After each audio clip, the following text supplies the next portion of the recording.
Matul din is-sena 6 lokalitajiet se jaraw qatt ta' niċeġ, knejjes u siti ta' interess jiġu rrestawrati.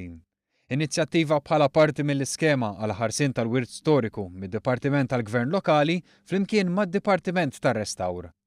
Ħabbar dan is-Segretarju Parlamentari Stefan Buontempo li spjega kif il-ħsieb ewlieni wara din l-iskema hija li l-Gvern jgħin lill-Kunsilli Lokali jieħdu ħsieb il-patrimonju tagħhom. Il-Kunsilli Lokali jieħdu ħsieb il-patrimonju li jinsab fil-lokalità tagħhom.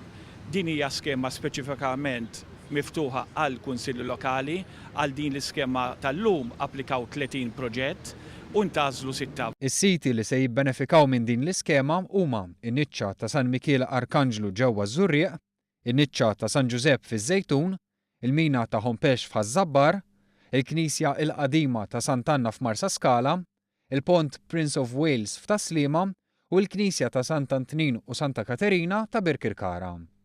Dan kollu fi proġett biex mhux biss nipproteġu l-wirt storiku f'pajjiżna, iżda titkabbar l-identità ta' kull lokalità individwalment.